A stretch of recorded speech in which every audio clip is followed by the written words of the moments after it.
হ্যাঁ, ধন্যবাদ, সালাম, আদাব। আপনারা সবাই কেমন আছেন? আজকে মনের মধ্যে একটা কষ্ট। সে কষ্ট হলো যে গরম পড়লো, বৃষ্টি অনেক মেঘের ভার করলো, কিন্তু বৃষ্টি অল্প অল্প হইলো। সেটাই জন্য বৃষ্টিটা ওইভাবে আমাদের হইলো না। তো সারা বাংলাদেশে শুনতেছি অনেক বৃষ্টি হয়েছে, কিন্তু আমাদের এই নারায়ণগঞ্জ এলাকা বৃষ্টি হইলই না। কারণটাই বুঝতেছি না কিছু। এখানে এখনো বৃষ্টির ওইরকম ভাব নাই। তবে উপরওয়ালার দোয়ায় দেখা যাক, রাত্রে আবার অনেক বৃষ্টি হইতেও পারে। তাই আমরাও সবাই উপরওয়ালার কাছে। আচ্ছা, আপনাকে এখন যে কথাটা বলবো, এই যে সাপের যে গল্পটা, এই সাপের গল্পটা একটু ভালো করে আমাদেরকে বলেন। সাপে কিভাবে কামড় দিতে গেল? ও, সাপের গল্প হলো, আমাদের এক ছেলে, ছেলেই শাওন। শাওন, ও গেছে বাড়িতে। জি। বাড়িতে গেছে গত পরশুদিন, টাঙ্গাইল বাড়ি। জি। বাড়িতে সারাদিন বেড়াইছে। আচ্ছা। বেড়ানোর পরে সবার বাড়িতে গেছে, বেড়াইতে গেছে, কিন্তু সব বাড়ি ঘুরে দেওয়ার পরে আসার সময় আমাদের বাড়ি থেকে এই রাস্তাতে ঘুরে আসলে একটু সময় লাগে।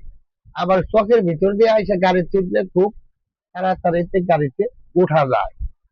এখন ও চকের ভিতর দিয়ে ইরি ধান আসছিল, ইরি ধানের হ্যাঁ। দুই ড্রেন আসছিল, ওই ড্রেনের দুই দিয়ে আতালের মতো আছে, ওখান থেকে মানুষ হাইটে আসা যায়। এখানে তার ভিতরে ড্রেনের ইয়ে দেখা যায় কিছু ইঁদুরের গর্ত করছে। এই গর্তের মধ্যে মনে হয় কোন মনে হয় সাপ ইঁদুর ধরার জন্য বলে ওর খাদ্য খাওয়ার নিগে ও ভিতরে মনে হয় যে আসছিল। ভিতরে ওর ওই দেয়া সর্ব শরীরটা ভিতরে দিয়া মাথাটা সামনের দিকে বাইরে রাখছিল, কিন্তু ভগবানের আশীর্বাদে সেটা কি হয়েছে, ওর অল্প কিছুর জন্য ওর সাপের সবল সবল দিতে পারে নাই। তো দুঃখের বিষয় হইলো, সবচেয়ে বড় দুঃখ হইলো, ওই সাপটা যদি ওর সবল দিত, কিন্তু ওই চোখের ভিতরের আশপাশে কোনো মানুষ ছিল না। কিন্তু ওকে যে সেবা যত্ন করে ওদের বা কিছু বাদন টাদন যে হাসপাতালে নিব, হ্যাঁ। সেই ধরনের লোক ওর কাছে ছিল না। তবে ভগবান বাঁচিয়ে রাখছে, এটাই কথা। আমরা এই জন্য খুবই, তারপরে আমার শরীরটা খালি কাঁপতাছে, ওই ছেলেটার কি অবস্থা হইতো, এইটাই খুবই একটা কষ্ট। এই জন্য এই জন্য খুব টেনশন আছি। আমরা যে বাড়ি গাড়ি যাবো, সেই জন্য আমি বাড়ি বাড়ি যেতেও খুব একটা হয় না, বাড়ি যেতে মন চায় না। বলে যেতে বাড়িতে যদি এরকম সাপের উপদ্রব থাকে, তাহলে বাড়ি কেমনি যাব? এই জন্য এই দিক দিয়ে আমরা একটু টেনশনে আছি, খুবই একটা টেনশনে আছি। একটু কি বলো এখন, তুমি এই বিষয়ে কিছু বলো। এই যে যে আপনি সাপের গল্পটা বললেন, এই গল্পতে বোঝা যেতেছে এটা মনে হয় সত্য একটা কাহিনী মনে হয়। হ্যাঁ, সত্য ঘটনা, কিন্তু পরশুদিনের ঘটনা। কিন্তু আমাদের কাছে যে সাপ দুঃখ সাপ, ওই সাপে কামড় দিলে বাঁচার কোনো রাস্তা নাই। সাথে সাথে সাথে সাথে রুগী চলে পড়ে যায়, এবং কোন জায়গায় বাচ্চা দিয়ে হাসপাতালে নিতে হয়। এই চিন্তাই তো আছে, অল্প বেলা কেউ আসছিল না। বহুত টেনশনে পড়ছে এই জায়গা দিয়ে আমার।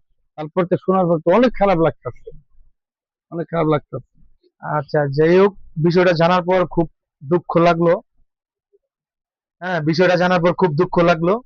কিন্তু আমি তো প্রথম ভাবছিলাম কি এটা মনে হয় একটা, ওই যে আগের কালের মানুষ যেরকম গল্প বলে আমাদেরকে, আমি ভাবছিলাম ওরকম কোন একটা গল্প। না, বাস্তব, কিন্তু হ্যাঁ বাস্তব ঘটনা কিন্তু ঘটছে। গল্পটা যে মানে ঘটনাটা যে বাস্তব, এটা আমি মানে অবাক হয়ে গেলাম গা। আসলে হয়তো যদি সুপারটা মারতো, তাহলে এটা মানে চিকিৎসাটা কি এটা আপনি একটু বলেন। এটা চিকিৎসা হলো, সাপে কামড়ের মেন চিকিৎসা হলো যে জায়গায় কামড় দিবে তার উপরে, এ জায়গায় কামড় দিলে পায়ের একটু উপরে বাদ দিতে হবে। পয়সা বাদ দিয়া তার হাসপাতাল দিতে হবে। হাসপাতালে নেওয়ার পরে ভ্যাকসিন আছে, ভ্যাকসিন ভ্যাকসিন তো আর লাগে। এই ভ্যাকসিন দিলে ওই সাপের যে বিষটা যে শরীরের ভিতরে ঢুকছে, ওই বিষটা ভ্যানিশ হয়ে যায়।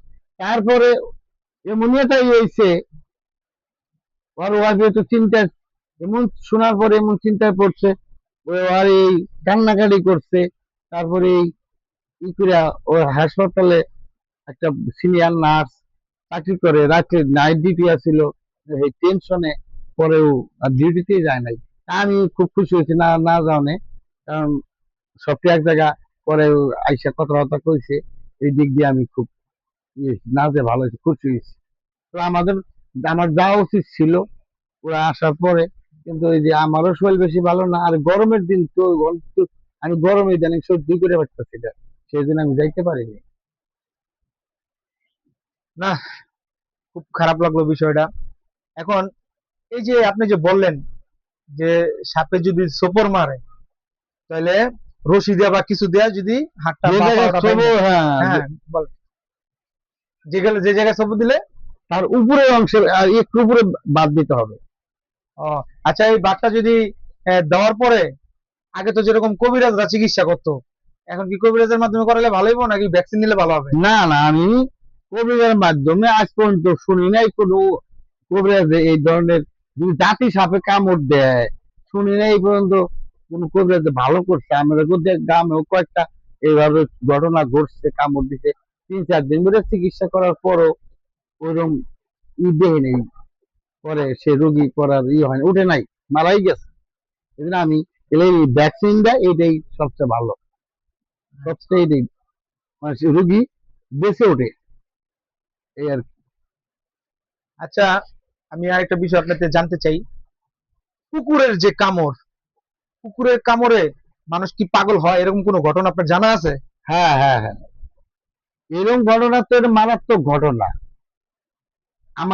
আমি যখন আমার বয়স যখন 9 থেকে 10 বছর, 11 বছর বয়স তখন আমার, আমি বাড়িতে তখন আমার রূপমিতে আমি আর একটু ছোট, আচ্ছা আর আচ্ছা। যে ছেলে দুইটারে কামড় দিচ্ছে পাগলা, কুকুরটা পাগল হয়ে গেছিল গা, ওই কুকুরকে একদিনে 3 জনে কামড় দিচ্ছে।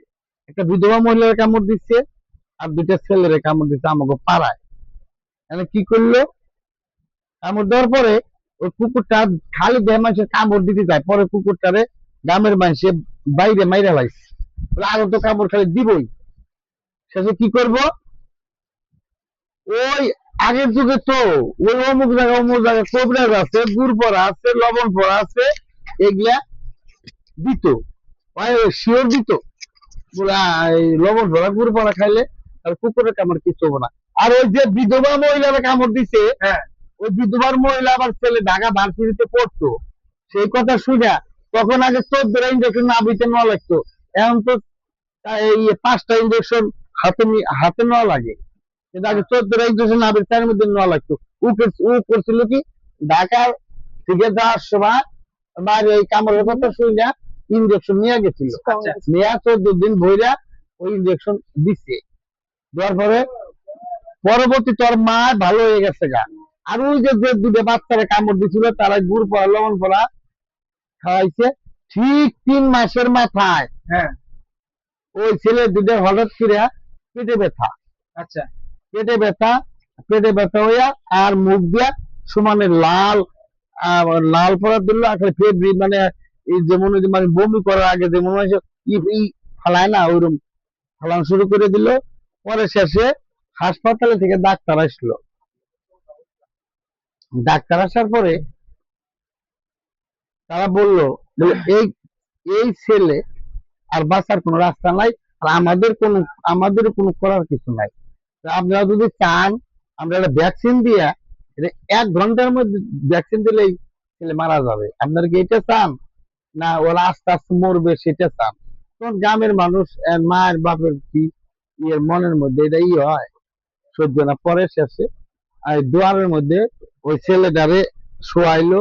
তো শীতের দিন তো কেতা কাপড় টাপড় দিয়ে সালামালা দিয়ে ডাইকে ছিল, চতুর্দিক দিয়ে রশি বেঁধে দিল যাতে ওই ছেলে কোনো দিকে না যাইতে পারে।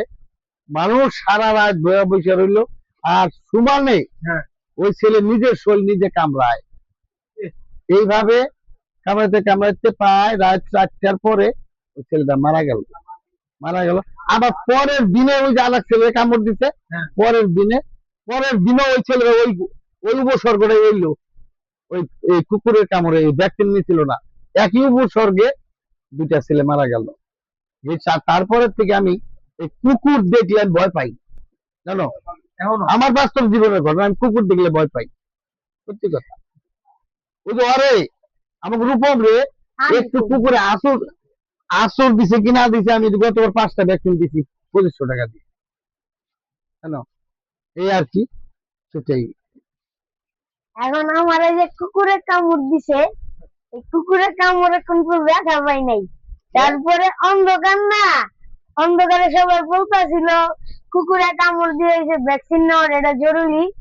তারপরে আমার এখানে একটা দাদা ছিল, সে আবার ডাক্তার, মানে ডাক্তার মানুষ। সে বললো কি, এটা যেহেতু অন্ধকার কেউ দেখে নাই, এটা তুমি ইঞ্জেকশন নিয়ে নাও। তারপরে আমি হাসপাতালে হাসপাতালে তো আর যাওয়া হয় নাই। তারপরে কিনে কিনে তারপরে দিছি। যে ব্যথা, এই জন্য ভ্যাকসিনের সুইট থেকে আরো বেশি ব্যথা। ঠিক আছে। হ্যাঁ তো হ্যাঁ, এখন ধন্যবাদ সবাই এখানে আসছে, সব দর্শকের দেখতেছে, আমি খুব খুশি দর্শকদের হয়েছি। দেখিয়ে দাও। আপনারা সবাই আসবেন, দেখবেন। এই তো ভিডিও টিডিও কি এখানে একটা গল্প করা, এখানে একটা এই আর কি ভিডিও। সবাই ধন্যবাদ। আবার সামনে আগামীকাল নতুন কোনো ভিডিও নিয়ে আসবো। আপনারা বেশি বেশি সাবস্ক্রাইব করবেন, লাইক দিবেন। আমাদের রহমান ভাই আসছিল, লাইক এসে শেষ হয়ে গেছে। আগামীকাল ওনারা নিয়ে আবার একটা ভিডিও করব। ধন্যবাদ, ধন্যবাদ, সবাই ভালো থাকেন।